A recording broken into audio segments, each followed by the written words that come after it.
Today is May 5th, 2025, and welcome to the 437th episode of the So Video Games podcast. Here in this show, I talk about any game at all, including new stuff, old stuff, and anything in between. My name is Brad Galloway. I'm the one-man host of the show, and I'm also the editor of GameCritics.com, a website that uses the full range of review scores from 0 to 10, while also offering full accessibility information on every single gosh darn review that we publish. Hello! Thank you all for joining me today. It's kind of a weird one today. Buckle up. Just giving you full warning. I just released the last episode prior to this one, which was 436, good old 436, a couple days ago. But that one came out really super late, and I felt bad about that. I like to be regular. I like to be consistent, you know. I like to be the kind of podcast that you can count on for your listening enjoyment. And so I figured I would do another show on my regular recording day, even though it's only been a couple days. I mean, I think in real time, it's only been like 48 hours since I had dropped the last episode. Not really enough time to play a whole show's worth of games in just 48 hours, unless I didn't do anything else. And folks, I did do other things. But I figured it's more important to get back on track, get back on the horse, get things rolling again. I think I'd feel better about it. I think you'd probably feel better about it too. So I'm going to just do kind of a weird, talky, rambly catch-up episode. There will be games talk. There will be some TV and movie talk. There will also be some Q&A that people have sent in. So thank you to everybody who sent in questions. You'll get credit as soon as I mention those, just in a few minutes here. But, you know, just know that if you're not in the mood for random bullshit and tangents and just kind of talky stuff, maybe this is not the right episode for you. And if you're a new listener and you just have listened to this episode for the very first time, let me just apologize in advance. Our show here is not usually like this. I mean, it's not entirely different, to be honest, but I think today's show is going to be a little bit less structured, a little bit more random, a little bit more personal, perhaps, than it normally is. So just know that they're not always like this, but today is kind of a special day. It's going to be the catch-up episode, and I think we're going to just roll with it, and whatever happens, happens. And I will just get back on track, and I will personally resolve to myself to get back on my recording schedule. So, okay, folks, this is going to be the talk and question chat. Before we do that, just a couple of random things to cover. I usually start the show with some housekeeping, and I will do that today for sure. Before I get to that, though, just a couple of personal items to discuss. People seem to like it when I share things about my personal life, so I will share a couple of those right now. First off, my youngest son just had his birthday yesterday, May 4th. He was born on Star Wars Day. May the 4th, parentheses, be with you, end parentheses. Just turned 16, so happy birthday to my son. He had a fun day. We got him a couple presents. He got a Lego thing that he was after. He got some money for War Thunder because he is a War Thunder addict, which, all right, that's a thing, I guess. You know, as a parent, you got to kind of sometimes accept things that your kids do that you're not really crazy about, but you got to love them anyway. And he plays War Thunder like way too much. What else did he get? He got some random stuff. Spent the day with his girlfriend because that was what he really wanted to do. So they hung out all day long. He had an Oreo ice cream cake. Tangent. First tangent of the show here. Ice cream cake? When I hear the term ice cream cake, I want there to be ice cream and cake in the ice cream cake. I'm seeing this really disturbing trend of quote-unquote ice cream cake where it's just a fucking sheet of ice cream with like frosting on it. What the fuck is that? What the fuck is that? It's just ice cream. It's just a flat sheet of ice cream, a disc of ice cream. If there is no fucking cake in it, you cannot call it an ice cream cake. It's just ice cream. So I didn't realize that when I bought it. It said ice cream cake on it, and I was in a rush, and I'm like, okay, well, here's an ice cream cake in the flavor that he wants. Oreo, in case you were wondering. And I'm just like, we got it home, and I'm like, there's no fucking cake in this. What the? So that was stupid. Just ice cream and ice cream cake is stupid. There's got to be like actual cake in it. Beyond that, I don't know if you guys know about Cameo, the website where movie stars and TV stars and famous people go, and they will record you a message if you pay them a certain amount of money. I discovered it a couple years ago. I forget how I found out about it, but somebody mentioned it. And at the time, that's when my son and I were going through our like second full run of The Office. Huge Office fans. I mean, I know people say it's over, it's played out and it's cliche and whatever, but fuck it. The Office is fucking funny as shit, dude. It really is. So I went onto the Cameo website, cameo.com, and they're not sponsoring us, but boy, Cameo, if you want to sponsor me, I would fucking love that. Feel free, hit me up in the Discord or just email me. Anyway, we went on there and I saw there's a number of stars from The Office who are in Cameo. So you send them some money. They all have different prices, and they will record you like a message, personalized message between between 1 and 3 minutes long, depending. And so Kate Flannery was on there, and I'm like, oh shit, yes, she plays Meredith on The Office, the drunk redhead. And I'm like, yeah, he loves Meredith. That would be really funny. So we paid her to do a quick message, and she did a great one. She wished him a happy birthday. She sang him a little song on the piano. She made some Office jokes.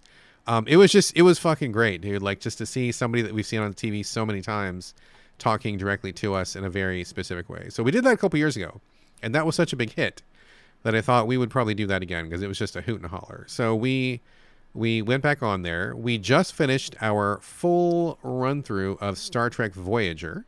Finished it yesterday, and I will talk about that at the end of the show. But one of the characters on Voyager is Robert Picardo. That's his real name, and he plays the Doctor, the holographic Doctor. And he quickly became one of the breakout stars on that episode. Or not that episode, that series. And we thought the Doctor was great. So he was on there. He's like 70-something now, but he's doing them. So we hired him, and he did an awesome little video for Witty, which was great. My son's name is Witty. And then we also, like, I was going to call it good, but my wife is like, well, he loves AFV, America's Funniest Home Videos. I'm like, yeah, he does. And she's like, well, what about Tom Bergeron? Because he was host when our kid was little. And our son is just like, he loves Tom Bergeron. Like, he watched him every week. We watched that show religiously. And she's like, you should see if he's on there. And I'm like, all right, cool. And he was on there.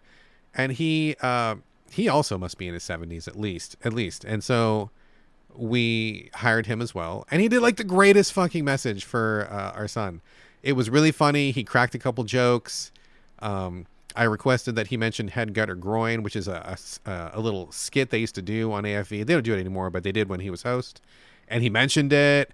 And it was just like, it was fucking great, dude. So not to be like a Cameo shill, but there is something really fun and special about like getting a personalized message from one of your favorite TV or movie or podcast stars or I don't know, social media people. There's all sorts of folks on there. You can search it by TV show. You can search it by genre, whatever. So again, not sponsored by Cameo, but man, it has been just like the best. Seeing somebody's eyes light up when it's like the star they love is talking right to them is pretty fucking cool. So if you have not done that or haven't checked it out, man, I think we've done 3 or 4 of them so far, and it's been pretty fucking dope every time. So right on. So he turned 16, and ironically, right before he turned 16, my wife and I just celebrated 20 years of marriage on May the 2nd. Yes, 20 years, 2 decades. Love my wife. She is my absolute most favorite person in the entire world. I spend as much time with her as possible. We are truly best friends in a very non-cliche, non-goofy way. I mean, we are goofy together, but sometimes like you'll be talking to somebody and you'll be like, oh, you married? And they'll be like, oh yeah. And usually it's women that say this. I don't think men really say this that often, but I talk to some women, and women sometimes will be like, oh yeah, I married my best friend.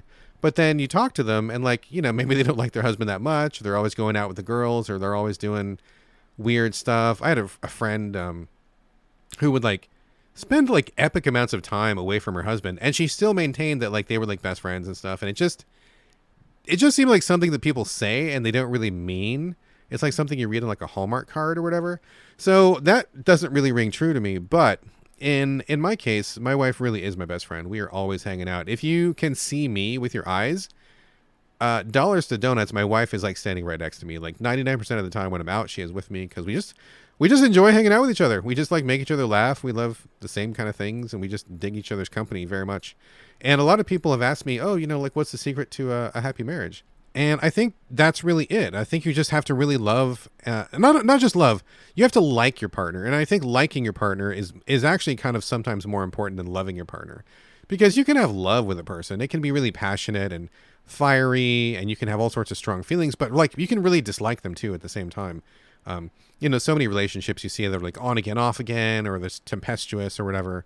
But you have to really like your partner. Like you have to like them as a person. You have to respect them as a person. You have to feel respected by them as a person. And it really helps if you have a good sense of humor, or at least the same kind of humor. Or I guess if you don't have humor, then maybe your partner should not have humor either. But that's really the main thing, because the sex is good, still good after all these years. I got no complaints on that end. But sex can only carry you so far. Like that cannot be the basis of a relationship, because be real, folks. You can only fuck like so many times during the week. And yeah, when you're young, that can be like, okay, yeah, sure. When I was young, yeah, 4 or 5 times a day. Yeah, all about it. But you can't keep up that pace. Like, you get older, your body gets older, and it's like, then you got to do other things. Like you got to do other things to fill your time. So it can't just be sex. And if you don't like spending time with your partner, you're going to notice that you spend less time with them. You snip and snipe at each other more often. You have fights more often. And, you just got to have that good basis. You just have to really like them as a person. You have to like being around them. And if you do like being around them, then you've got it made. The rest of it just kind of falls into place. Of course, you're going to have your fights. You're going to have your ups and downs, your squabbles and all that. But you'll get back together, and you just got to like being around them. That's really the secret. It's not really like a big secret. It's got to be like, the sex has got to be there. You got to be in the same sexual ballpark. But you got to really like them. And that's really the thing. So I love my wife. I like my wife. She's my best friend. She's my favorite person in the world. Celebrating 20 years. And it's weird because it does not feel like we've been together for 20 years. Like if you had asked me, I feel like, oh yeah, it's been a couple years or whatever, but in a good way, in the whole time flies when you're having fun way, clearly we've been married for at least 16 years because my youngest kid is 16 years old, but God, it does not feel like 20 years. And it's just, it's been a great time. I would love 1,000 more years with my wife, because I love being around her so much. Just crazy that it's been 20 years already. So there you go. All right, let's see what else we've got going on. Let me get to some regular housekeeping stuff. Just saw today, somebody posted a story. I can't remember where I saw this. It might have been on Blue Sky, or maybe it was in Discord. But somebody said that Clair Obscur Expedition 33 has now become the highest rated game on Metacritic of all time, ever. That is quite a feat. So congratulations to, I believe the team is called Sandfall Interactive, Sandfall Development, something Sandfall. The people made up of ex-Ubisoft developers and some other folks in the mix as well. And that one random guy they got from the internet for the soundtrack. Congratulations to all of them. That is quite a feat. Pretty incredible for a new studio's first game out of the gate. It's gonna set expectations hella high for the next game. So I don't envy them that, but absolutely congratulations. That's really something to be very proud of. I hope they're opening bottles of champagne or non-alcoholic champagne, or just cracking open ginger ale or something over there, getting some hors d'oeuvres and just celebrating. They have certainly earned it. And I was going to talk about Expedition 33 in a second. I'll put a pin in that for now, but I will circle back to it. Beyond that, I see a press release coming from Jump Over the Age, the developers of Citizen Sleeper and Citizen Sleeper 2, and In Other Waters. I think they've made 3 games so far. They are celebrating the existence of the Citizen Sleeper universe for the last 3 years. So that's been a thing for 3 years. I did cover Citizen Sleeper 2 on this show. I had a lot of problems with it. Some of them were just technical problems from the PlayStation port. Some of them were some design problems. I hit a number of glitches and bugs that really soured my playthrough. So I put it on hold. I will absolutely come back to it after some time has passed. I want to finish it, but I'm going to have to just start fresh again, and just hopefully all the bugs have been ironed out by now. But they're celebrating 3 years of being a thing, and to celebrate that, they have released a tabletop RPG that is free for anyone to download. If you go over to their website, I think it's just like jumpovertheage.com or something like that. You Google it, you can find it in 2 seconds. The new game is called Spindlejack, and it is a pen and paper, maybe some dice. I have not played it yet, but you download the sheets of paper, you print them out, and then you can it's got rules, and you do that kind of thing. But basically, you play a courier. If you've played Citizen Sleeper 2, you will recall that one of the characters, I forget what their name was, but they had like a, I don't know, like an air bike or something like that they used to deliver packages back and forth up and down the spindle of the space station where you're at in one part of the game. And so you can be that person, this spindle jack, where you are on a bike and you are traveling around and you're delivering packages.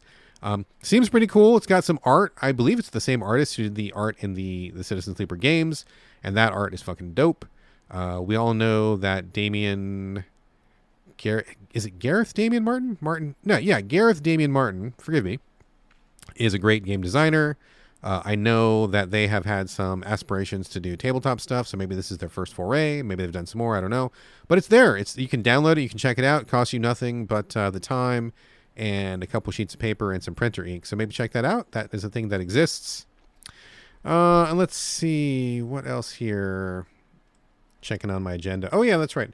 Japanime Games is in search of artists. They are looking for anime-style artists. They are taking open submissions from anybody who would like to apply. So I guess if you are an anime-style artist and you want to break into the biz, this is a great opportunity. You can send your portfolio to Ian, I-A-N, at japanimegames.com, and in the subject line, put art applicant.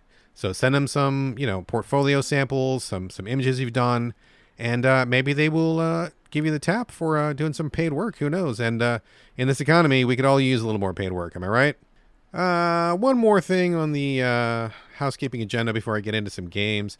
Seeing some whispers, rumors, perhaps, a little scuttlebutt, if you will, about Half-Life 3 apparently being a thing that exists. I think it was in one of the Discords, whether it was my Discord over at So Videogames or perhaps it was over at Gaming in the Wild, where I spend some time. But I saw somebody mention that rumors are bubbling up that perhaps, just maybe, there's a laptop setup that has Hollow Knight Silksong running on it, and then right beside Silksong is a copy of Half-Life 3, which is apparently fully playable from like A to Z. Like apparently what I'm seeing is that the campaign is there. It's a workable game.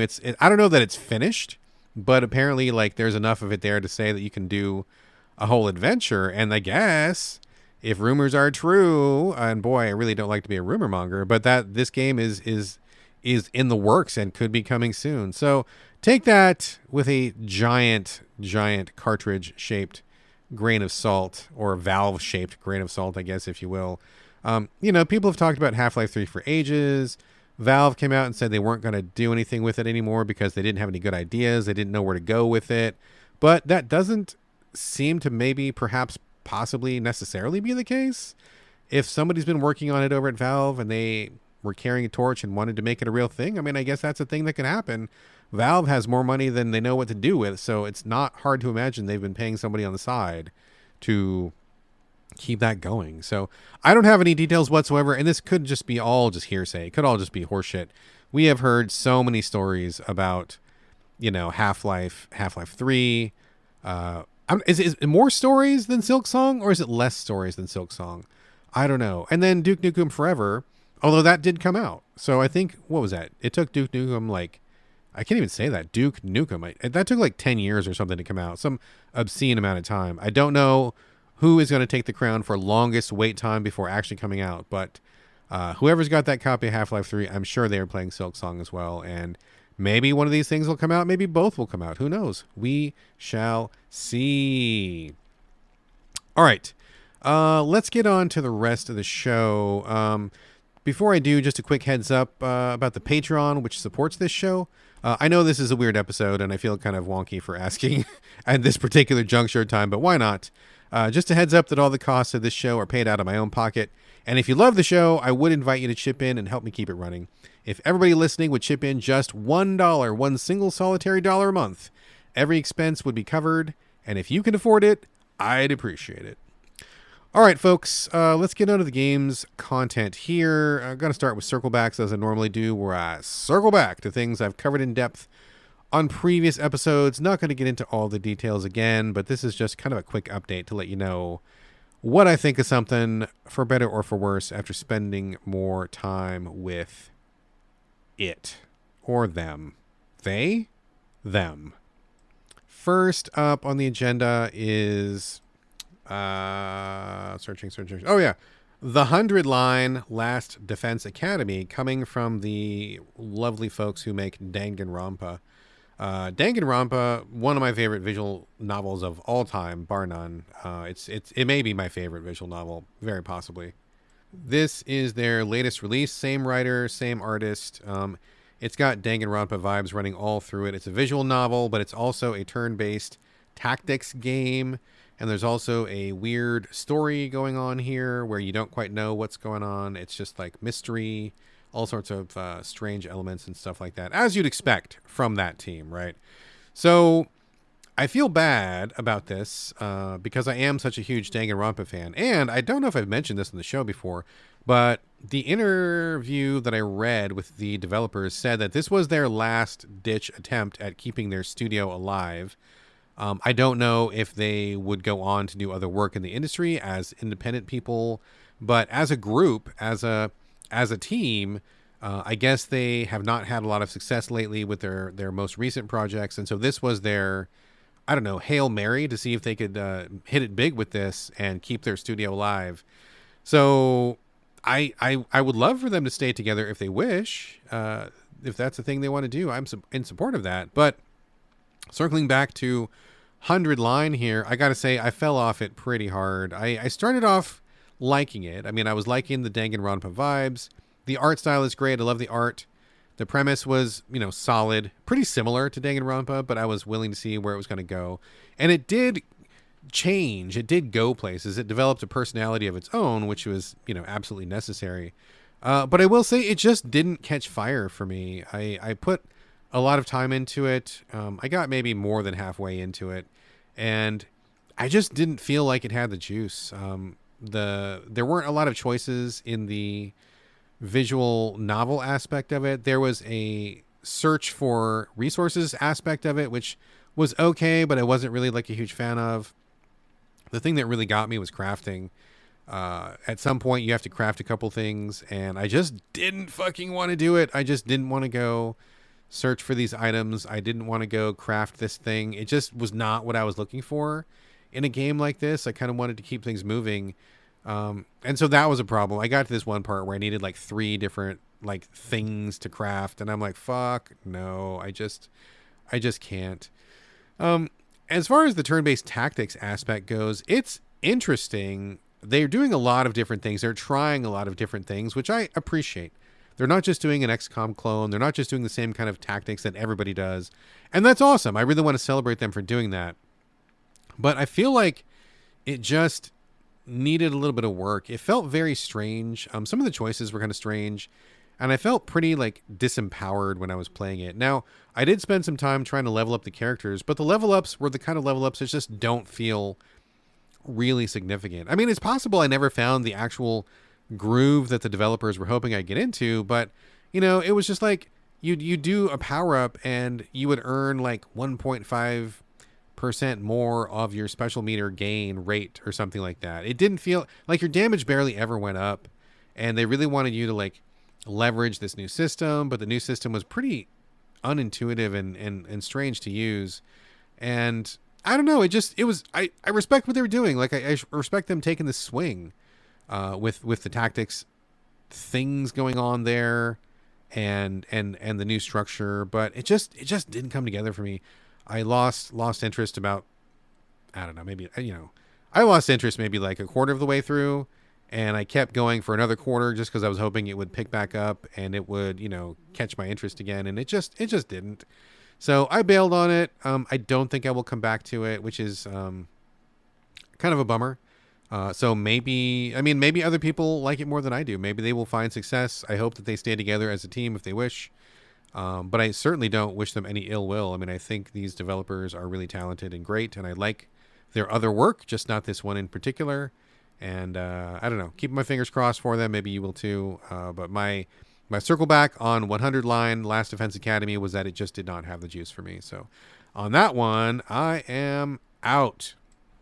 All right, up next is another circle back for All in Abyss, Judge the Fake. I talked about this last episode. This is a visual novel slash Texas Hold'em poker simulator, which apparently stars just a bunch of anime lesbians in a futuristic dystopian town. There's a little bit of a, I don't know if it's appropriate to say like a lowly vibe, which is a little bit putting me off. But I think the story is interesting, and there's no explicit sex or anything so far. It's just kind of vibes. But I think the poker part is really well done. So check last episode if you want to hear more about that. But I've been playing a little bit more in this one, chipping away at it bit by bit every night. And I got to say, it's very weird and surprising and unconventional. I wasn't sure exactly what it was going to be, but I've completed the first chunk of it. And man, I was not ready. I was not ready for where it was going to go. I was not ready for how wild it was going to get. This is definitely kind of a sleeper hit for me this year. I need to see more of it. I'm only about a quarter of the way through. But you're in this futuristic dystopian town, and there are like 4 witches of poker who kind of rule over the town. I just defeated the first one. Not to spoil anything, but I was expecting, okay, you're probably going to play like a lot of poker and you'll probably get a little story bit here and there to kind of keep you going, but it's probably going to be about the poker. But actually, that's not the case so far. I think so far it's been actually more on the visual novel side, where you're getting a lot of story, and it's funny. I think it's pretty well written. The characters are interesting. I like their kind of banter back and forth.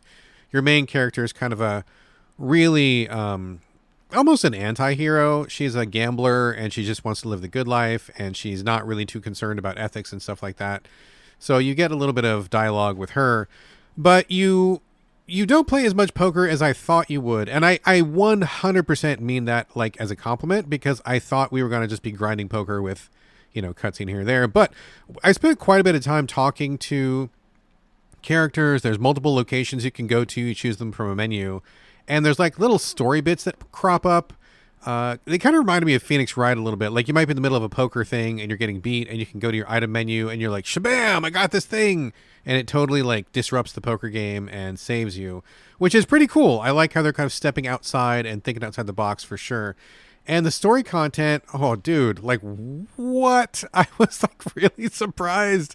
I really, really don't want to spoil this, but I will say that cannibalism comes into it, and there's also like multiple like people getting killed and stuff, and it's just like, wow. I didn't know what was coming, but I was not ready, and I am very intrigued to see where this goes. So I'm gonna just stop talking about it for now, but I will say that All in Abyss, Judge the Fake, super surprise sleeper for me this year.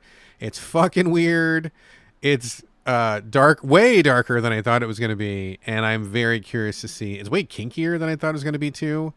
There's a couple moments in the second chapter where I'm like, yikes, maybe not my jam here, but I super am interested to see where it goes. So that's definitely a compliment. And again, no explicit sex. If there was, I think I would be out, because all the characters in this game look a little on the young. Oh, almost all of them look like on the young side to me, and I'm not a fan of that. So, but so far it's been just like suggestions or innuendo and stuff, and it's still kind of skirting the line. So I'm willing to give it a pass on that so far. That pass may be revoked. We'll see how it goes. But wild shit. I'm very surprised. So check this out. All in Abyss, Judge the Fake. If you want to learn how to play Texas Hold'em, it teaches you that really well. There's all sorts of neat twists to it in terms of mechanics. Story goes places you don't think it's going to go. It's got me very interested so far, so I will keep you posted on this one. But it is one to keep an eye out for. Absolutely. Final circle back of the show is talking about Clair Obscur Expedition 33. This one has taken the world by storm. I think I mentioned already at the top of the show. Sorry, I'm kind of recording in the time loop here. I've been recording this specific podcast for like, it feels like a week. I'm not sure how many days it's been, but I'm kind of chipping away at it. I'm pretty sure I said this already. But anyway, it's got like Metacritic's highest score ever of all time. Tons of accolades, tons of interviews and coverage going up. I mean, everybody's just fallen gaga over this one. And, you know, I think rightfully so. I think that it is a great game in many aspects. I have enjoyed much of my time with it. I think it is certainly incredibly notable for a first game from a new studio. Perhaps the people there are not all brand new, but I think as a new studio, it is a pretty much like incredible tour de force kind of debut, which is no mean feat. So props to all that for sure. And, if nothing else, know that I do like this game. I think it's quite brilliant. Character designs are good. I think story is very intriguing. It's definitely keeping me guessing, and I want to know where it goes. Soundtrack is amazing. Probably the best part of the entire game is the soundtrack, and you will not hear me say that very often. But I will say, just to be perfectly honest with you, I think I'm at the 25-hour mark, and I think the shine is starting to come off of it a little bit for me. I am ready for the game to be over. I'm not quitting, not going to bail, because I feel like I'm just a stone's throw from the end here. But I think I'm good. Kind of reiterating what I think about it, third-person JRPG with a lot of like Dark Souls vibes to it. You can certainly see it in the art style and some of the design, which is cool. I think it's a new area to explore, and I'm down with most of this stuff here. But I will say that I have not really grown to love the parrying. You parry a lot during combat, and it feels amazing when you do it. But I just have not really like clicked into it. I parry about maybe like half the time, and I just eat it the other half of the time. You can compensate by dropping difficulty level and like really putting a lot of points into your HP and defense. So you can like tank through most of it, even if you can't get the parries. But it kind of feels bad to feel like I just can't get the parries consistently. There's not very much flexibility in how they're designed. The developers do not give you any items that let you widen the parry window. There's no overt visual cue about when you need to parry most times. Like sometimes you'll play a game and it'll be like, here's a guy attacking. When you see the red flash, push the button. That's when you're supposed to parry. That's helpful, man. And I think that should be in there. You should be able to turn it off if you don't want it. Like if you just solely want to look at the visual cues of the enemy, like their windups and stuff. But they do the typical FromSoft bullshit, or should I say latter day FromSoft bullshit, where they know that you're waiting to parry, and so they do all sorts of weird timings with the attacks. Like they'll come in for a swing and then pause, and then you of course hit the button when you think they're going to come in, you miss it, and then they attack right after the pause. Or they do like these weird windups that are kind of hard to watch, and they do like all these kind of bullshitty things that I just don't appreciate, because I just kind of struggle with the parrying, and have struggled since the beginning. I think I mentioned the map earlier. But there's no mini-map for this game, and the levels are quite confusing. Not only are they confusing because of how they're laid out, but also because they're not visually distinct. These levels are actually basically empty, but they're kind of hallways that are disguised with really cool, scenery. But when you strip away the scenery, they're just like these long hallways with not much in them, but they're kind of convoluted, and because the scenery looks very similar, it's kind of hard to tell. For me, anyway, like I often get turned around. I'm like, was I here already? Was I not here? Which way am I going? I'm in one of the final levels right now, and I literally just, again, and this isn't even the first time, I went in, did a battle, and then I thought I was progressing, but then I ended up at the very start of the level. Again, that's happened to me multiple times where I'm like, oh shit, I thought I was going forward. I was actually going backwards the entire time, and I couldn't tell. So I think that there is something to the lack of specificity in their level design. A mini-map would really help a lot, and maybe that's just me, maybe that's my brain, whatever, but it's something that I think, again, could be an optional thing. If you don't want the minimap, turn it off. If you want the minimap or need it, I would absolutely turn it on. It would just help me save confusion and frustration, and I don't think that's really what they're going for in this game.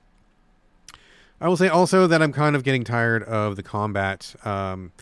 There's 5 characters, ultimately, that you can get, and I end up just kind of doing the same attacks over and over and over. I'm looking at the different builds that you can do, but I've already kind of committed to a build a while ago, and I don't really want to vary off of it because I don't think it's going to fit with my playstyle. And so I've been kind of doing the same attacks for a while now. Weapons are all basically kind of the same. They don't really change up. There's like little tweaks. I think there's a lot of intended gameplay for people to like play with the stats and the perks. Like certain swords that you can equip have little perks on them. You have abilities that you can assign, and then there's also perks that you can assign to your character. So I think they anticipate people are going to get a lot of mileage out of like mixing and matching the perks, which is like fine, but I've got a pretty good mix right now, and I haven't really had to change them for a while, and I don't really want to change them. I'm not constantly like looking to min-max anything, and so I've gotten into a pretty good groove where I can basically survive anything and just kind of keep plodding forward. And so I feel like there just isn't a lot else going on here. Exploration's kind of dull because you don't really find anything good. There's not a lot of other systems going on. You can find like the little side areas where you can do these like really weird like physical challenges. Like the first one was that you're at this beach and you got to go through this parkour course, and it's like logs and jumps and you fall over and there's no save points, and it feels like a getting up sort of a thing, which not for me. So I think ultimately it's a beautiful game with a lot of style and concept, but I think there's just not enough supporting content in there to kind of support my interest in it over 30 hours. So I feel like I've kind of gotten the measure of it, and I don't really want to engage in the other stuff it's giving me, especially like all the side bosses and optional bosses, which are just like really hard. And I think you either have to be really, really good at parrying to beat them, or you just have to like muck around with the perk system for like a long time to figure out what works. I mean, which is cool if you want it. I don't want it. I kind of skipped it. And so without partaking in that stuff, it doesn't feel like there's a lot of other content here. There's a rudimentary camp where you can kind of talk to people, but there's not really like any choices or anything. You just kind of talk to them or don't. Things kind of progress a little bit. So, I mean, I hate to sound like I'm ragging on it, but I think at this particular point in time, 25 hours in, I feel like I've got the measure of it. I think I've seen what this game has to offer me other than the ending of the story. And that's really what's keeping me in, which in itself is praise, right? So I just want to see the end of the story. I'm ready to bounce. I don't really want to play this game anymore, but I do want to see what the ending is. So I'm going to keep on going, and hopefully it'll end within the next 5 hours or so, because honestly, I'm kind of just getting a little bit tired of it. So we'll see how it goes. I will follow up when I finally roll credits on this one. Okay, that's all the circle back information I have for this particular installment of the show. Let's move on to new games. This is kind of a weird week. I didn't intend to cover some of these things, but just because it's taken me so long, I've gradually added this and that to the script. So I think I ended up with a bigger show than I intended, but regardless, you will benefit from my oopsies. So first game, not a lot to say about this one. It's called Shieldwall. Developers gave me a code. Thank you very much. I'm playing it on the PS5, but it's obviously a PC game first. I wasn't quite sure what to make of it, but it looks like very simple kind of characters. They look like Duplo characters or something like that. If you are familiar with those Legos for little kids, kind of blocky, big round heads, simple graphics. And I thought you were going to be building bases or strategic combat of some sort, but you jump into the game and there's like fucking no tutorial at all. And if you listen to the show, you know that's a big fucking pet peeve of mine, especially when it comes from PC developers. It's just like, I know there's a certain way that PC games are, and that's kind of why I probably don't play a lot of them, but like sometimes you get these certain vibes where there's no niceties thrown into it. There's no polish. There's no like, frou-frou stuff that kind of helps the whole experience go down. Like you start the game as a character holding a shield and a sword. You're inside a fort, and that's it. What am I supposed to do? I have no fucking idea. Am I defending? Am I attacking? Are waves going to come in? Am I supposed to go find something? I have no idea. Literally no clue. So I sit there and I look at the UI on the screen, and it says like buy characters, and you can buy a shield guy or you can buy a spear guy or something like that. And I'm like, okay, so what's the economy here? Where am I getting money? What's happening? And so I just kind of click these buttons randomly to buy more troops. And the troops appear out of thin air. They appear right next to me. And I'm clicking the button just to kind of see, what's going on, how many troops can I buy. And what happens is I get surrounded by my own troops. And I can't move. They don't move. I can't go through them. They're surrounding me. And I'm trying to give them orders. There's a rudimentary, like, follow me or stay here kind of menu thing. And nothing moves them. And I walk around and I'm trying to, like, figure out what's going on. And, like, I'm stuck. I am stuck by my own people. And there's a button that says, kill your troops. And I'm like, okay, so clearly they didn't figure out how to like do the navigation here. So maybe I just need to get rid of a couple. But I got rid of a couple. They just like keel over and die when you push a button. And then the other ones filled in the gap and I couldn't get out. I'm like, oh, motherfucker. Okay, this is stupid. So I quit the whole thing, go back to the menu, restart the game. I don't buy anybody right away. And I'm like, okay, I hang out at my castle. Nothing's happened at my castle. So I guess, okay, am I supposed to go somewhere? Maybe. So I start walking out in the woods, really rudimentary woods. And I just find this other castle that seems to be populated by guys that are a different color than me. I think I'm the red team and they're like the blue team.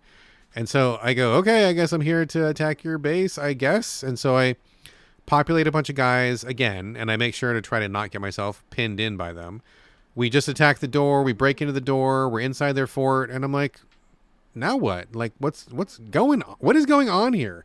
What am I doing? I don't need to be dropped into this weird anonymous sandbox. Like, is there a point to this fucking game, or what is the point? That you made these tools and you made this thing move, and so what? Like, a million people do that. Like, I see 50 fucking new games a day in my goddamn inbox. Why am I here? I don't know why I'm here.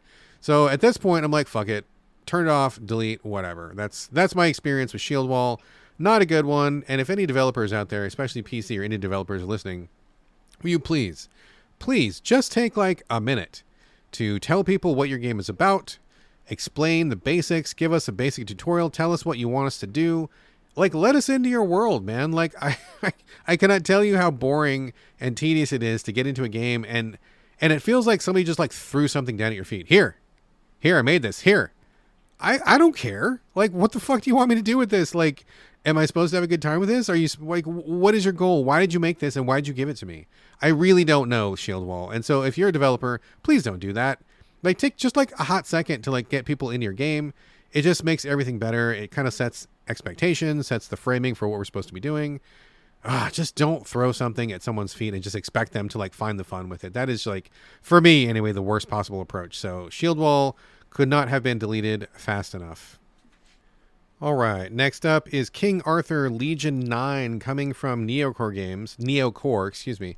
I love Neocore. They started off a little rough. Their initial games, I think, were cool ideas and like pretty good starts, but like not quite there. But they have really come into their own lately. They have really upped their game and their technique. I'm actually a pretty big fan of their modern output, honestly. So Legion 9, or King Arthur Legion 9, is a spin-off to King Arthur Knight's Tale, which is on, I think, all the systems. It is a turn-based tactics game, but you play with knights and magicians. So think like kind of like XCOM, but with, you know, medieval knights and spellcasters and stuff like that. I really like King Arthur Knight's Tale a lot. It's on my short list of games I need to get back to. I got about halfway through the campaign and had to put it on hold for other review responsibilities, but I really liked it, and it's good stuff. Definitely an interesting new kind of take on the turn-based strategy, turn-based tactics thing. But in the meantime, Legion 9 is out now, which uses the same basic like rules and same basic framework of Knight's Tale, but it's something completely different. So in this game, again, turn-based tactics, turn-based strategy, think like XCOM. It's kind of like isometric viewpoint. You've got a bunch of not exactly knights. What happens is you start in hell, and you are with a legion of Romans who have been banished to hell, and they have been trying to escape hell.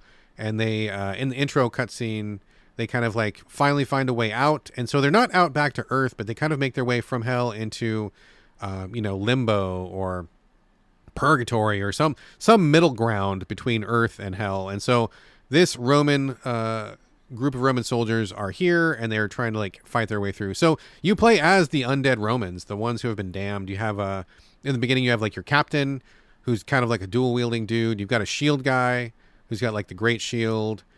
You've got a spellcaster, and then soon you get another lady who helps you out, and your team kind of grows from there. But you kind of take these folks in turn-based fashion, going through these underworld levels, and it looks like villages and forests and trails and stuff so far.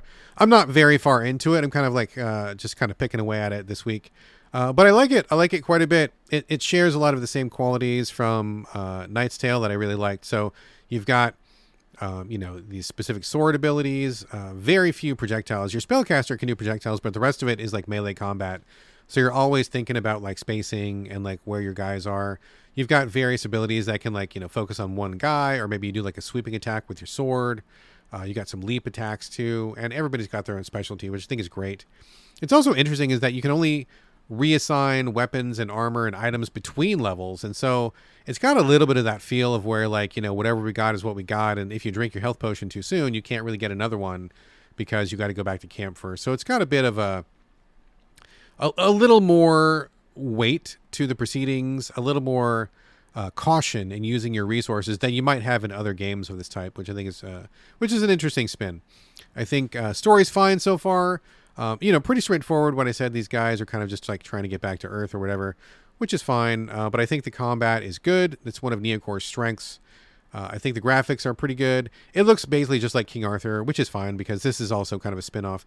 You do not need to have King Arthur Knight's Tale to play this. This is a completely standalone experience, although it probably will help if you have played King Arthur's Knight's Tale because, so much of it is similar. The way the menus are laid out, the way the actions work. There's some unconventional button assignments here, but once you get into it, I think it works just fine. So I think this is a really neat one. I don't have a lot to say about it now because I'm kind of just scratching the surface. I'm only a couple levels in, but all signs are green so far. I really liked the original. I bet I'm going to like this one. It's interesting to be Roman legionnaires instead of medieval knights, but we'll see how that shakes down. And yeah, so far I'm into it. Played a couple levels, and I think it's just really, really super solid. So if you're looking for something a little bit different, but you want some tactics, you want some like XCOM flavored action, this one is absolutely worth checking out. And I think it's also cool that this is a much shorter experience. I think, if memory serves, I feel like this is probably like a third or half the campaign of what Knight's Tale was.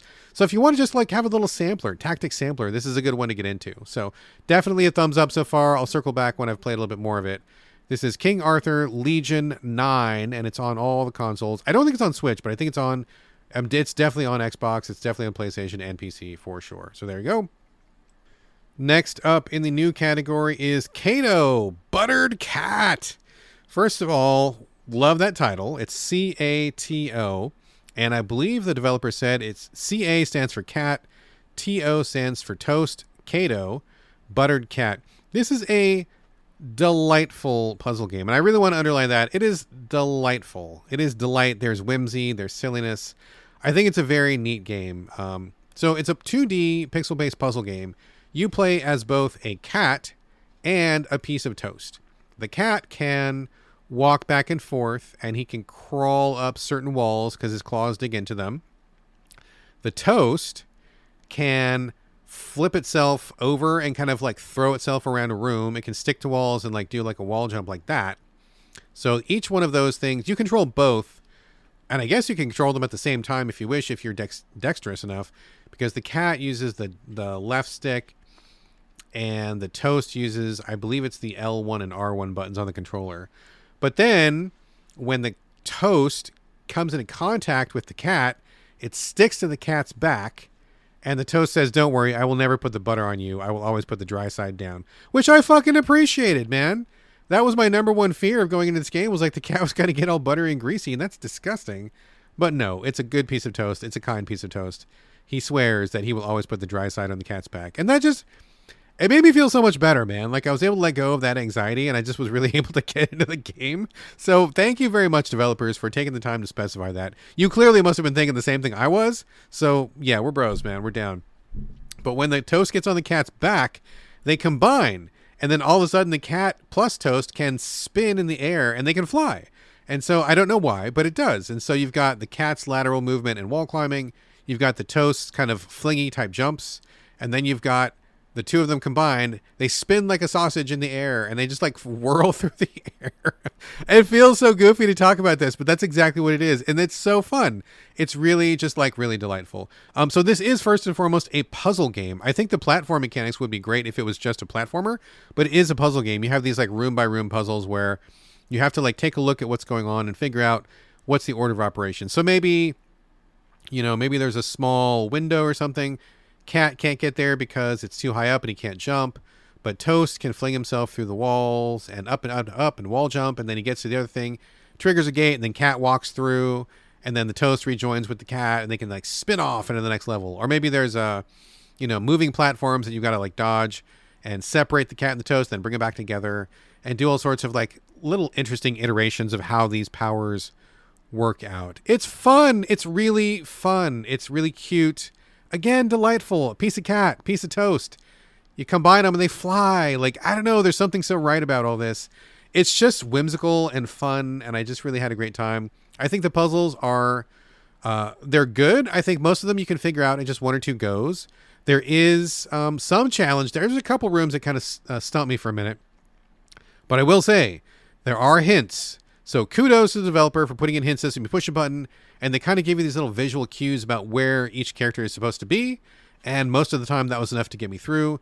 If you don't like a level, you just fucking skip it. And again, mega kudos to the developer. That's awesome. I love it because This is a fun game, and the fun would be sucked out if you got stuck on one particular level where you just could not get on the brainwave with the developers. That's a bummer when that happens. I mean, I think they're here to find the fun. I mean, of course they're here to find the fun. They put a fucking piece of toast on a cat. How fun is that? That's incredibly fun. So I say it's got the amenities that I want. It's got a little menu system. You can pick your level. You can skip a level. You can get hints, or you can just straight up play it. Plus, it's a fucking cat and a piece of toast, and the dry side of the toast is on the cat. What more? What more could you possibly want? I love it. CATO Buttered Cat is a very lovely surprise. I think it's really well done. It's very well considered. Having a great time with it. I think it's just the bee's knees. It's really, really cool. So big, big, big thumbs up. CATO Buttered Cat is great if you want a small, bite-sized kind of puzzle type experience. That is absolutely something that is off the beaten track. So kudos. I think CATO is great stuff. All right, a couple more to go here. The next one up is called I Have No Mouth and I Must Scream. This is a pixel-based PC-oriented point and click from way back in the day. Gosh, I should look up what year it came out. Hold on, let me look it up. Okay, through the magic of podcasting, I looked it up. 1995, which to my old ass doesn't seem that long ago, but actually it's like 30 years. So this is definitely a older classic. I've heard about it a million times, but y'all know I'm not much of a PC player, and I don't often truck with point and clicks unless they are kind of like new school, modern, and streamlined. This one is not. But I was very curious. It's written by Harlan Ellison, a very famous sci-fi author, well-known Harlan Ellison, who also appeared on Scooby-Doo a surprising number of times. He must be a real big Scooby-Doo fan. Anyway, this game's premise is fascinating. You read the manual that's been digitized, so you can go to the main menu and see this. I'm playing it on PlayStation, by the way. And it explains that the world powers, America, China, and Russia, have all created their own AIs. Somebody invented one, and then the other two companies had to invent their own to kind of, keep up with the Joneses. And so these AIs became self-aware and connected up with each other somehow. They end up triggering, just like the apocalypse, kill everybody on Earth. But these AIs, after they merge, have saved 5 humans. And the AIs are now so technologically advanced, they can basically keep a human alive, like, forever. So this big AI combined conglomerate thing has these 5 humans who have been alive for, like, 100 years, if not more. And the AI just fucks with them. It fucks with them, it tortures them, it plays psychological games with them, it messes around with them, because the AI is bored. It's an AI. It wants to have a body. It wants to do things. It wants to leave, but it's just trapped where it is. And also these AIs are like 5 miles underground where like no bomb could ever hit them. So it's just kind of like silently going crazy under the crust of the earth. And it's got these 5 human playthings that it puts through various scenarios just because it's fucked up, just because it's like got this pent up aggression and can't really do anything with it. And these people like can't die. So really interesting premise. Super, super interesting premise. I'm into it. When you start the game, you have your 5 different humans to pick from. You can choose anyone you wish. I just chose the first guy just because. And it kind of puts him in this new fantasy scenario. And even the character himself kind of comments on it. Like when you begin, it looks like he's in a factory or a basement or something like that. Kind of fairly industrial. And the character often remarks, he's like, where the hell am I? What's going on? Oh, what's the AI got me doing this time? So like you get the hint pretty quickly that they kind of just go through these randomized weird fantasy scenarios. The AI has the power to create whatever environments it wants, whatever situations it wants. It has like basically no limits in its underground lair. And so these people are kind of just going through these weird scenarios. I think the developers, I want to give a shout out to the developers because they've done something really smart. They have taken the traditional PC point and click stuff of like, look, take, go here, combine, like all the usual like verbs that you get with like an old school point and click. They've mapped each one of those things to one of the buttons on the controller, which is great. I love it. Like fucking stroke of genius, because then you can just move your cursor. There is a controller based cursor where you kind of move the cursor around the screen. It could be a little more refined in terms of the control, but anyway, you put your cursor on top of something, and rather than clicking the thing, opening a menu, clicking another menu, pick the thing, and then it goes to do the thing, you just click like R1 for pick this up, or L2 for read this, or whatever. It's great. It's so fucking elegant and smart. I wish other people have come up with it sooner. It should be done for like literally every point and click game. from now until the end of time. It's just a great, great idea. So kudos to that. But so you go to these different rooms and, you look at things, you read things, you try to figure it out. There's a lot of voice acting. I believe every line in the game is voice acted, or at least every line I've seen so far is voice acted. Voice acting is totally fine. And it's just like really abstract and weird. Now I will say I did not finish this game. I didn't even really get that far because it does suffer from many of the problems that point and clicks of that era suffer from, which is basically, I don't know what I'm supposed to be doing, and I don't know what I'm supposed to shoot for, don't know where to go. And so I got stuck pretty quickly where I was just like, okay, I feel like I've been to these rooms. I feel like I don't know what's going on. I need a hint, and then I would find the hint, and I go, oh, I don't think I would have figured that out because it's just not very intuitive. It's not Moon logic quite yet, or at least as far as I've seen so far. But it's very kind of spacey and weird, kind of Lynchian in a way, where you just kind of got to figure things out. And just, honestly, you do a lot of like, does this combine with this?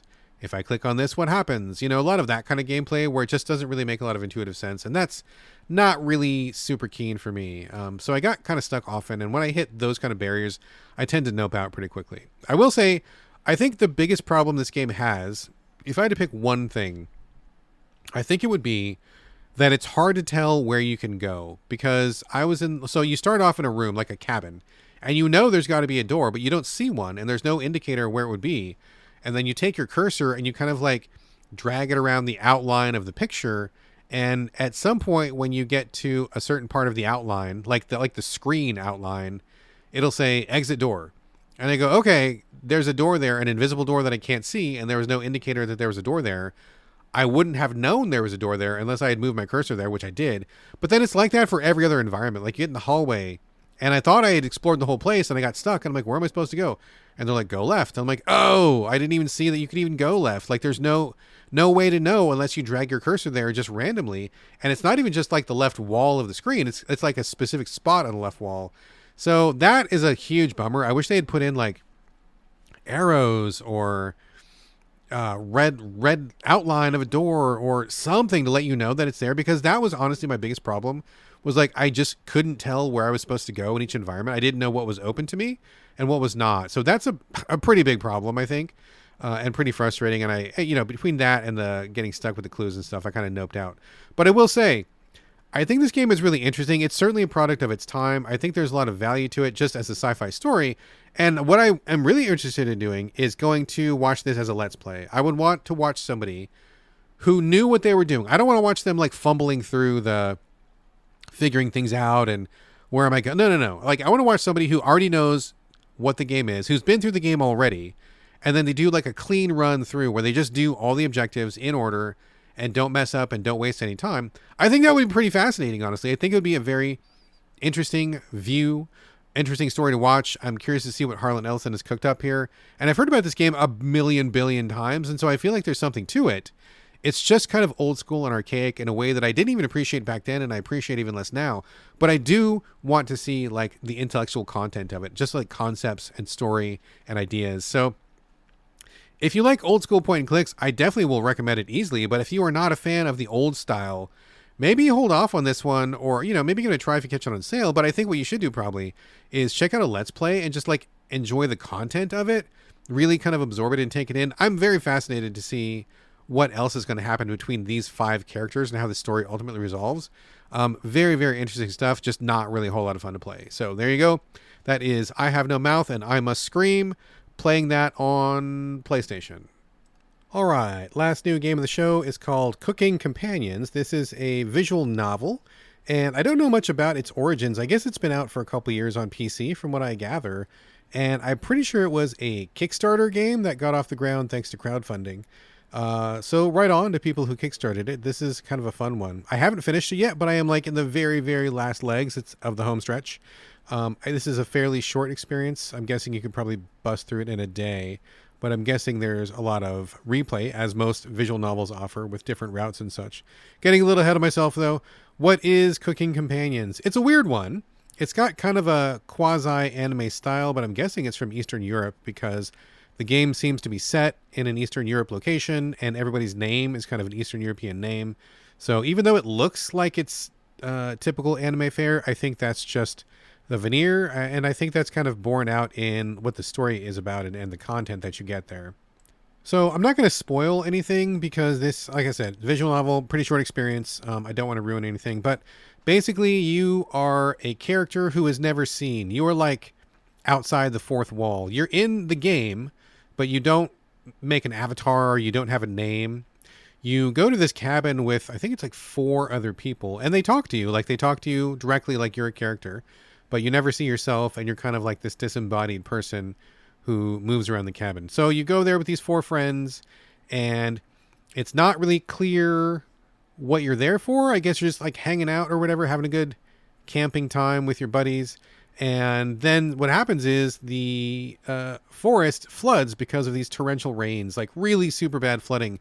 And because the cabin is kind of on a hill, you are saved from the flood. You're not washed away, but you cannot get out of the forest because it's just like water everywhere for a while. You can see the tops of trees and stuff, but like that's about it. You cannot like swim back to where you need to get to go because it's too far, and you're pretty far off the grid. So you're kind of just like stuck in this cabin. It turns out that you guys did not go to this cabin very well prepared. You got a couple days of rations and some bits and bobs and stuff, but it's not like you came stocked for like weeks worth of like survival, right? And so pretty soon things get a little bit dire. People are getting a little stir crazy, and people are getting hungry. You burn through your food supplies pretty quickly, and then at that point you've got some pretty hard decisions to make. I'm not going to say anything else, but the game is titled Cooking Companions. That's not a spoiler, so maybe think about that for a moment, and then, you know, you can probably take a pretty good guess as to where it's going. Again, not going to spoil anything. So this is a pretty interesting one. I think that it is a little more visual novel than I generally prefer because there are not a lot of choices. You can decide who to spend time with when you've got some free time. But other than that, and to be honest, I'm not really sure how much that factors into the story. It probably does, but I'm not sure exactly. Have not completed one full run yet. But beyond that, most of the choices you get don't really seem to like have any effect. I mean, maybe that's my misunderstanding, or maybe there's some hidden effect that is going to pop up later. But so far, it feels like I'm on a track. So in general, I don't care for that, but I will say I like it here so far because I think it's such a fun game. The story is interesting. It takes a big turn, and in fact, it kind of reminds me a little bit of other similar scary visual novels. I think probably Doki Doki Literature Club is a good parallel, or another one I really liked was Sucker for Love. The first game, not the second game. The first game was great. So it's one of those type of experiences where it starts out as kind of one thing, turns into something else, and it gets actually a lot scarier and a lot more gross than I was prepared for. But that's a good thing. It's nice to be surprised. There are some scary moments. I think there was like even one jump scare moment that kind of got me. So kudos to them for that. It's really good. And again, I can't say much, but I will say, if I'm going to criticize anything, I think that it would be great if they could incorporate either more choice or at least the illusion of choice. So for example, when you start running out of rations, it would be great if you, the player, could kind of like decide who to give food to, or perhaps how much food to use for a meal or something like that. And like ultimately maybe it wouldn't even matter because you would end up in the same place anyway, but it would make you feel more involved. Like, oh damn, I should have gave so-and-so the potato, or, oh, I wish I hadn't used all the carrots in that meal, and now I really wish I had a carrot now, or, you know, something like that. So even if it doesn't really have an impact, at least it would make you feel like you had an impact. And if there was chances to have more interactions with each character, I think that would be good, because then it would make you feel like you were making more of a choice. So far, although I've really enjoyed my time with it, and I will absolutely finish it, I'm very close to the end of the first run. I just feel like I wanted more. I wanted to feel as though I was more involved and not just as passive as I was. So we'll see what happens. We'll see what happens in the second and third run or whatever, and we'll see how it branches out. But so far, I really like it a lot. I think the horror touches are really nice. I think it's really surprising in a couple ways. Definitely gross. There's some certainly gross stuff going on. And on top of it all, again, I'm not going to spoil it, but there's a certain twist that comes in about, I don't know, early in the game.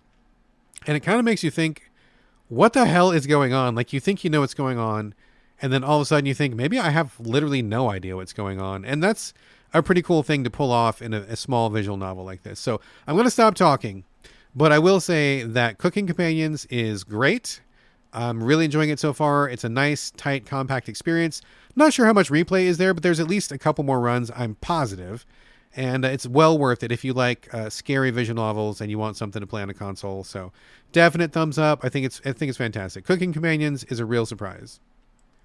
All right, those are all the new games I'm going to cover in this episode, but I do want to give a shout out. Again, recording in the TARDIS here, I've kind of like jumped through time while you were listening to this podcast. It's now like a day later than before. And Dave Jackson, good friend Dave Jackson of the Tales from the Backlog podcast, just put up the episode that I recorded with him talking about Monster Hunter Wilds. So you can listen to it right now. It is available. He and I have, gosh, I feel like it was at least a 2-hour conversation talking about Monster Hunter Wilds, our experiences with the series, what we think of the new monsters, what we think of the weapons, how we evaluate Capcom's approach to storytelling. Was it good? Was it bad? Favorite fights, least favorite fights, that whole thing. We talked just like basically front to back on Monster Hunter Wilds, and I think it was a pretty fun conversation. If you like Monster Hunter, you probably want to give it a listen. There's also a YouTube version in case you want to see me talking about it. I mean, we don't like do any like real-time slaying on camera or anything, but if you want to see my little recording studio at home and you want to see me and Dave talking, you're welcome to do that on YouTube, or you can just listen to it. Tales from the Backlog, the most recent episode. It is Monster Hunter Wilds, Dave Jackson, and me. It was great. We had laughs. Good time. Please go support his podcast and check it out. Okay, so no more specific games to talk about, but it's a funny thing this week because as I started, or like one day before I started this podcast, I had barely any games to talk about, and I was getting pretty concerned that I wouldn't have anything to cover. So I asked people in the So Videogames Discord, also the Gaming in the Wild Discord, and over on Blue Sky. I was like, hey, if you guys could shoot me some questions or topics, that would be great. It would give me something to talk about, and then I'd be able to have an episode this week. And people were kind enough to chip in. Of course, between then and now, I covered like 19 games, and so that was kind of funny and ironic, but I will go ahead and answer those questions anyway, because I think they were good ones. Starting off with question from good old Mike Susky, writes occasionally for Game Critics and also just an all-around good egg. Recently got him hooked on Warhammer 40k, so apologies for that, Mike. That's kind of a lifestyle.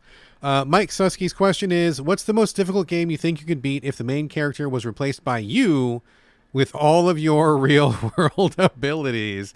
This is a hell of a question, and I think it's very funny because, as we all know, video games are well planted in the realm of fantasy. Even the lowliest kind of video game hero generally performs way above like normal human standard, right? Like people can jump like crazy in games. People can lift things. They can take all sorts of damage. They can heal faster than a normal human can heal. All sorts of stuff. They can carry like 10 guns and all that kind of stuff. So that's a really good question. What kind of game would I be able to do in my, I don't know, real world capacity, where there's a lot of stuff I would try to do but couldn't do? Like any shooter game, believe it or not, I'm actually a pretty good shot. We went shooting lately and or recently, and I did pretty well. So I feel like I'm pretty confident on my shooting abilities. I think, as people might believe, being a good shot in a video game does transfer to being a good shot in real life. So that's kind of cool. But I don't believe I'd be able to take that many bullets. I don't think grabbing a chicken leg or whatever would heal me up. I'm not sure that I could run and gun effectively because guns are pretty heavy actually. And so I don't think I would be good at a shooter. I'm a pretty good driver, but I don't like to race. I'm a pretty safe driver, so that rules me out there. Have never flown a plane, so that kind of strikes me out of most like spacecraft and aircraft. I don't know. Can I fight? I mean, I guess. I'm not sure that I'd be like one of the punks that you take out in level 1. I'm not sure that I would be like any kind of a fisticuff protagonist. But what can I do? Okay, so that's the question. What can I do? I'm ruled out of many, many, many games. But what I can do is I can cook. I'm a really great cook. And so I think I would do quite well at like Cooking Mama, if anybody remembers that, where you chop vegetables and fry fish and make little dishes. I could totally do that. I'd kill at that. That's great. In fact, I do it every day. I live Cooking Mama. So you can say I'm already in that one. So like any game like that, where you're cooking, putting meals together, meal planning, even like Food Truck or something, I could totally like rock that. Like no problem. What else could I do? I could do Harvest Moon. I could plant seeds. I could harvest cabbage. I could take stuff to market in my wheelbarrow. I could rake hay. I could feed cows and chickens. I have done that in the past, and I have chickens now. So I feel pretty confident I could do a Harvest Moon pretty competently. That shit would get done. I may not be like King Farmer or whatever, but yeah, I could hoe a little patch of radishes or some shit. Like I could absolutely do that for real, for real. And I think the other thing that I could probably do, I don't know, any number of the porn games you can find on Steam, I could totally do that shit. I mean, I could, all sorts of abilities, all sorts of skills. You know, I may not have superhuman stamina, but I could certainly complete a few levels and get some bonus points and unlock some gallery pictures, whatever. I could do that, absolutely, for sure. No problem at all. So I think you got some cooking games, you got some farming games, or you got some porno games. Like, I'm your man, dude. I could totally do all that shit. Other than that, I don't think I'm going to get too far. So certainly not platformers, that's for sure. Can't jump for shit. All right, next question. Salty1, who I will just call Salty from here on out, says, how do you keep track of your game collection, both digital and physical?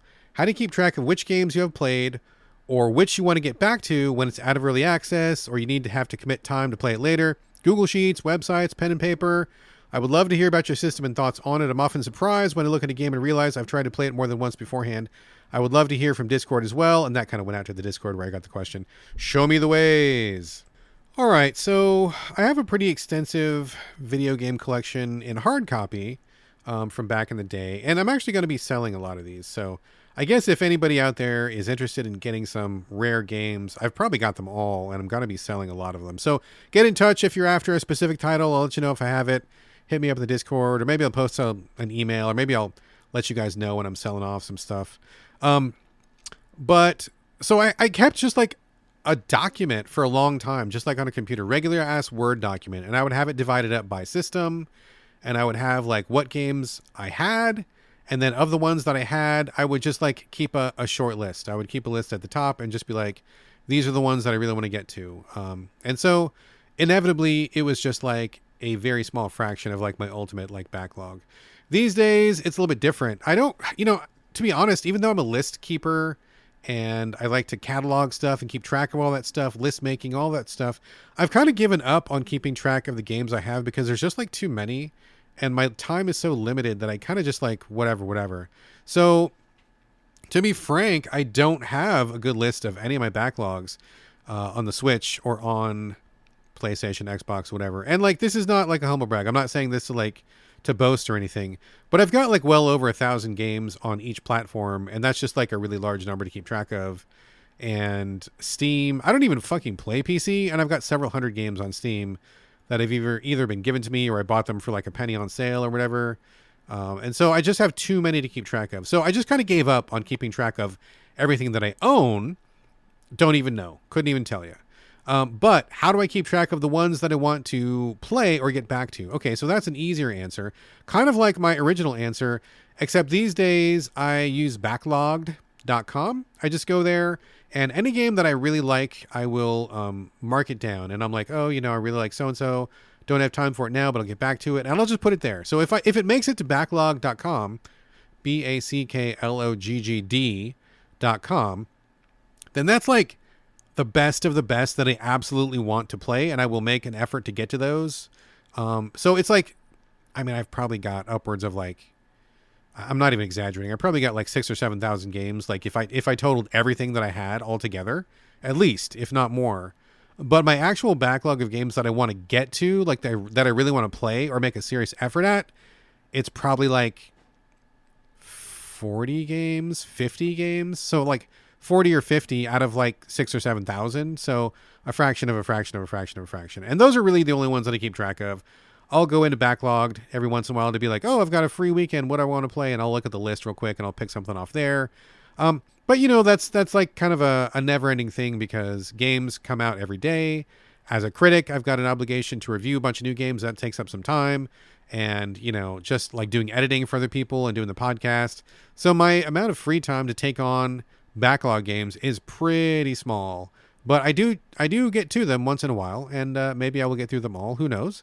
But that's my answer. My answer is I don't keep track of anything anymore other than the ones I want to play. So I have no idea what I have. If I need to check, I will just have to go and check. And it takes a while to check through Switch and Xbox and PlayStation. But really the only ones I care about these days are the ones I want to get to, and that's just in backlog.com. So that's a pretty easy thing to maintain. That's a pretty short list, and that's really the only thing that I refer to. So hopefully that has answered your question. Give Backlog a shot if you haven't. I think it's a really cool site. And hopefully it doesn't go anywhere, because if it disappears, I will have no idea what's on my backlog that I want to get to. So fingers crossed they're going to stay healthy for a while. All right, next question comes from John, Big Cheese over at Gaming in the Wild. He says, The Gamer, I guess it's like thegamer.com, I suppose, classified Tears of the Kingdom as an RPG, and it led to an interesting conversation in the Discord. What does an RPG have to have for you? Modern action adventures often have RPG systems like skill trees, builds, crafting, outfits for a kind of role play, so the line is blurry. But can The Witcher, Horizon, Skyrim, Cyberpunk, Final Fantasy XVI, 16, sorry, I'm bad at Roman numerals, and Baldur's Gate 3 really be the same genre? Okay, along with this, John sent a picture of the gamer list that he was referring to. And this particular list, and I know they've had a couple more since then, is called The Longest RPGs Ever Made. Number 1, Dragalia Lost, which I feel like I've heard of it, but I don't really have any experience with it at all. Number 2, Monster Hunter Freedom Unite, which surprised me. It is a genuinely enormous game. It's probably my favorite Monster Hunter out of the entire series. I talked about it on the Monster Hunter show that I just talked about with Dave Jackson. Monster Hunter Freedom Unite, I put well over, I feel like it's more than 500 hours into that game, and I still didn't see everything it had to offer. So that is a massive, massive, massive, massive game. Number 3 was Fire Emblem Fates Special Edition. Number 4 was Elden Ring. Number 5 was Pathfinder Kingmaker. Number 6 was Witcher 3 Game of the Year Edition. Number 7, Persona 5 Royal Edition. Number 8, Legend of Zelda Tears of the Kingdom. Number 9, Skyrim Special Edition. And number 10, Baldur's Gate 3. And these are ranked for longest RPGs ever made. I don't know that that's necessarily true. I bet I could probably think of some that are longer than some of these. But whatever, that's not really the question at hand here.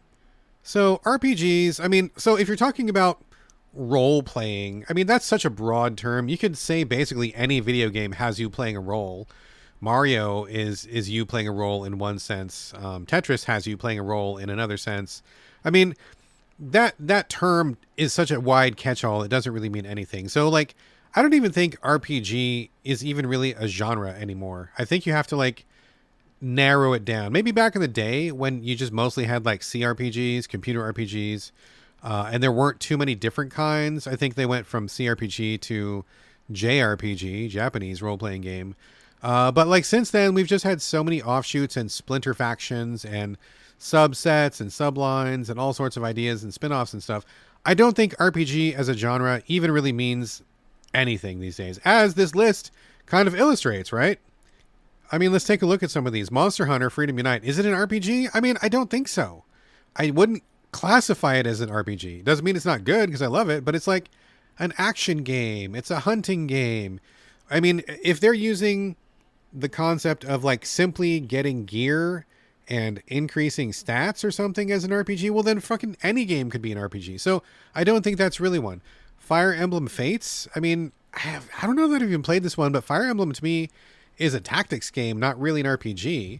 But I guess there's RPG elements. It's probably got a story in there. So, I mean, does a story qualify something as an RPG? I don't think so. But last time I played a Fire Emblem game, and granted, it's been a while, I think Awakening was the most recent one I played. That was like straight up tactics. Like that wasn't really a tactics RPG.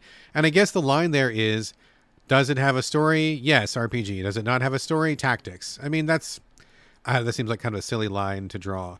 Elden Ring, is it an RPG? I mean, it's an action game. It's a Souls game. Are those RPGs? I don't think so. I think Souls is kind of its own thing. So is the fact that there's a couple cutscenes in it make it an RPG? That doesn't seem like you're doing a lot of role playing in that. I mean, you are playing a role in as much as you have a character you're controlling, but that doesn't mean anything, you know? Pathfinder Kingmaker. I have played one of the Pathfinder games. I don't think it was Kingmaker. I think it was the one that came before. That was an RPG to me. That was like, you build a party, You equip a bunch of items, but then you also made like a bunch of story choices, I believe. I'm pretty sure you did, if this is the game I'm thinking of. So I would say, yeah, that's an RPG. And so, okay, so at this point, I'm thinking choice. For me, an RPG boils down to, are there choices you can make that will have some kind of effect? Now, that's debatable, though, because in a lot of JRPGs, you don't have choice. You're going from event to event. You're watching cutscene and cutscene. You're fighting turn-based battles. And really the only choices you have are like in how you build your characters, the swords you equip and the armor that you have, maybe some cosmetic stuff, but that's not really playing a role. So, I mean, are you going to disallow every JRPG that doesn't really give the player any choice? I don't know. That's a big question. You'd be like really doing a fundamental shift in how we think of RPGs. Good question though. Witcher 3, that one's got some choice-ass choices. There are some big choices in Witcher 3. There are huge choices. Basically, every fucking quest gives you at least one significant choice. Even the like the piddly-ass side quests, some of those have like some big-ass choices in them. So I think The Witcher 3, definitely an RPG, because you've got to play the role of Geralt. You've got to role play being a Witcher, and you've got to like decide to help a person or not help a person, turn them in, don't turn them in, kill the monster, don't kill the monster. And all these things kind of like lead together in many different ways. There's lots of outcomes that can happen. So I think Witcher 3 it actually is an RPG RPG because it's also got stats. It's also got gear. Plus it's got hella choices. Plus it's got story. So it's got like all the markers. I think so far probably Pathfinder and Witcher 3 are the most RPG out of all of them. Persona 5, that's another preset story. You do get choices in who you hang out with, but that kind of just boils down to like, you know, I don't know, like what ending you get or like what powers you have, what social links you have. So, I mean, kinda, but that kind of feels like gear to me. I don't know. Legend of Zelda Tears of the Kingdom. I haven't played Tears of the Kingdom, but I did play Breath of the Wild, and I'm assuming it's kind of the same. Again, action game. It's more of an action game. Are there choices? I don't know specifically about Tears of the Kingdom, but in Breath of the Wild, there really weren't. I mean, a choice being, do I do the side quest or not? But otherwise, in terms of the main story, you don't have a choice. I mean, you can't spare Ganon at the end, or you can't like choose to not rescue Zelda. So no choice there. I think it's just more of an action game. Skyrim, yeah, that's an RPG-ass RPG. It's got combat, it's got stats, it's got armor, it's got lots of choices. That to me, I mean, that's like maybe the most RPG because you've got this like totally undefined character. You can be whatever fucking role you want to play. So I think in that sense, it tops the charts. Baldur's Gate 3, I actually haven't played that one yet. I bought it. I have it. Haven't played it, but I've got a pretty good idea of what it is. And I think that one also is an RPG because it has choice. So I guess my personal through line in all of these doesn't have actually a role to play. I mean, the fucking genre is called role-playing game. Role-playing. I mean, it's got to have a role. And although if we're not going to use the 10,000-foot view of anybody inhabiting any character is essentially playing a role, which I think you could argue, if you're talking about in a more practical sense, I think for me, you must be playing a role. Like, you must make choices. You must kind of inhabit this character. Not necessarily that you have to be the character yourself, but you've got to, like, guide the story. You've got to play the role of this character, or you play yourself, perhaps, like in a Skyrim. I think there's got to be choice. And for me, if there's no choice, then I really don't think it qualifies as an RPG. So, like, you know, something like Cyberpunk has choices, yes. Final Fantasy, I don't know about that. I don't know about 16. I haven't played 16. But, like, Final Fantasy 7, no choices, you know? What else? Horizon, I'm thinking maybe not, because you might choose to do a side quest or not, but I don't recall in my limited time with Horizon any significant choices. Possibly, maybe not. I could be wrong on that one. So I think for me, RPG, just saying an RPG is not a genre, because that's kind of like really, really broad. But if we were to apply that, I think for me, you must have some kind of choice that is meaningful, that could change your ending, that could change how your character begins, could change how people respond to you. And all the rest of it is just action trappings, like armor and gear. That doesn't make an RPG. That's just like stat stuff. Tactics? No, that's a tactics thing. You know, just like having a preset story and cutscenes? No, that's just like telling a story. That doesn't mean it's an RPG. So, yeah, I mean, I guess that's where I landed. I guess I wasn't sure where I was going with this when I started, but now that I've talked it through, I think minimum, it's got to have some kind of story where you can make choices. And all the rest of it is, I think, just various trappings from other genres that kind of combine, like Voltron, to make various RPGs. So, I don't know. That's where I'm at. What do you think, John? You agree? Disagree? What do you think, dear listener? Agree? Disagree? Let me know. I would love to know if my thinking is really borked on this, or you guys agree. Let me know. Give me a shout. Let me know. Last question of the show comes from Ron, superfan Ron. What's up, Ron? He says, you've made the excellent point previously that the best time to play a game is 6 months after release. And yes, I do swear by that. Are there any instances in your recent memory when a big studio game actually released in a great non-broken state? One where, for once, it was worth playing at launch. Very few. Very few, because I feel like the 6-month rule is pretty fucking golden. Pretty solid gold. I think the most recent example of one that was ready and good to go, Monster Hunter World, or not World, Jesus. Monster Hunter Wilds, sorry, the other one that starts with a W. Monster Hunter Wilds. Yeah, it launched just fine. There were like some server issues, but I don't think that was the game's fault. I think it was just like servers being too full or whatever. It resolved like the first day. The second day had no problem, so I don't even really count that. And that was good to go. Like, it was put together, it had all the quests, had the story, there weren't any problems, no real issues. So I think Monster Hunter Wilds, absolutely good to go.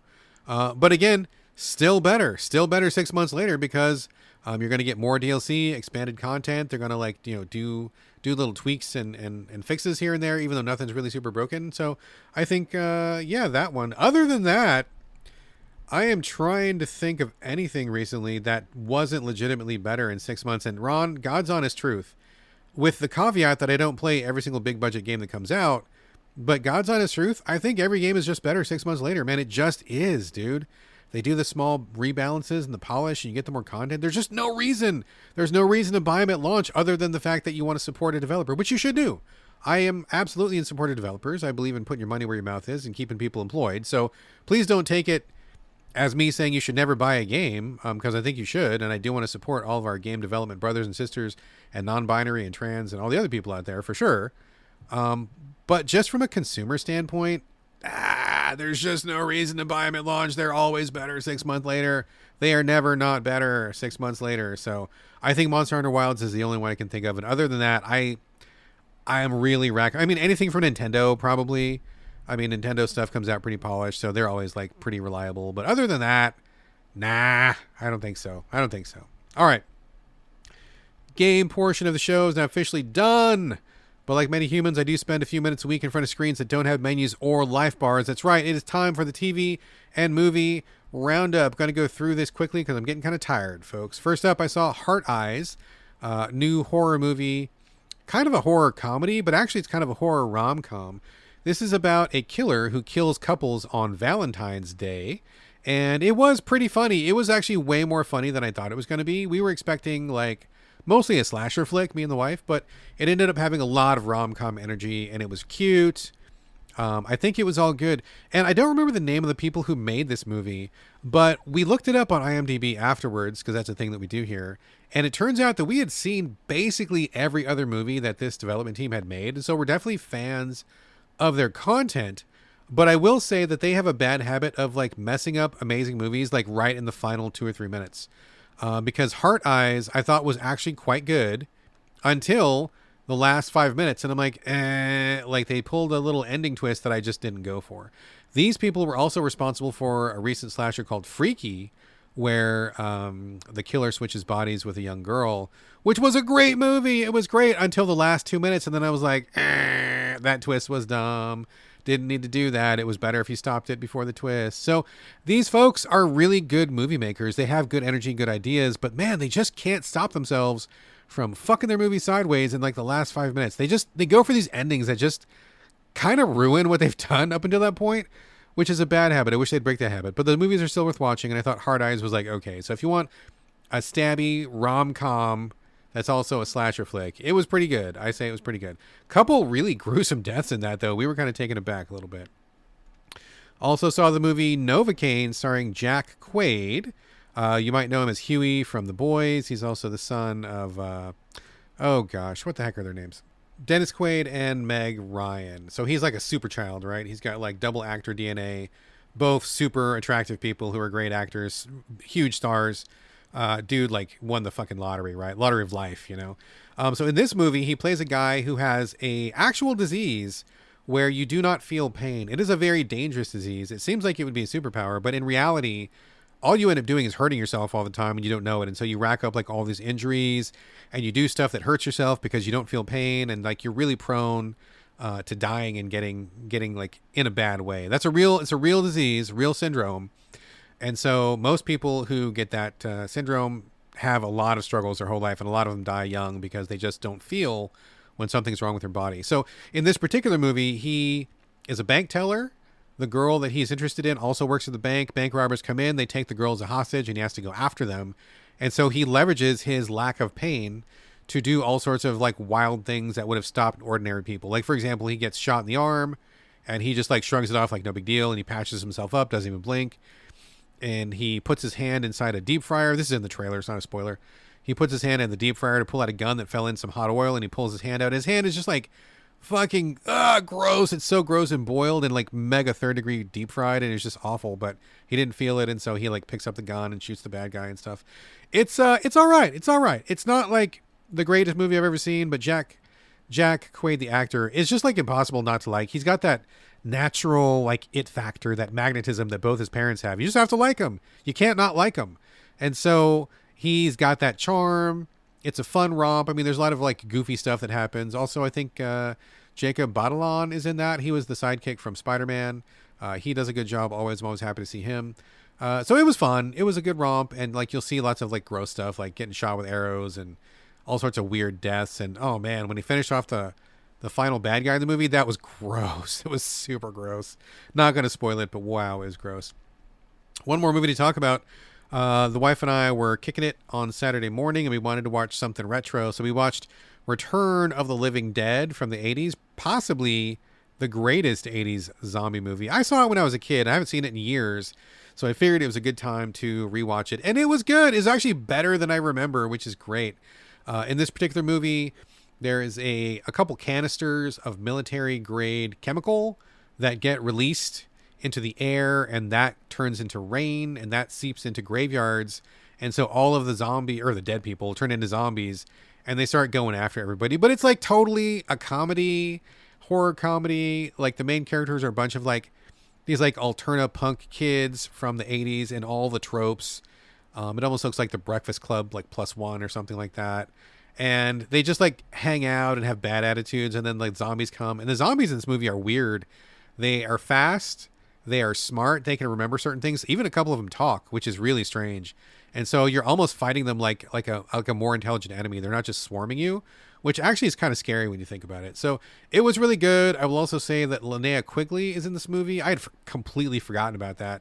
She plays a girl in this movie, and she spends, I'm not even kidding, this is not a joke, this is not exaggeration, she spends like 3/4 of her screen time full bare ass naked on screen, like no clothes except for like leg warmers whatsoever.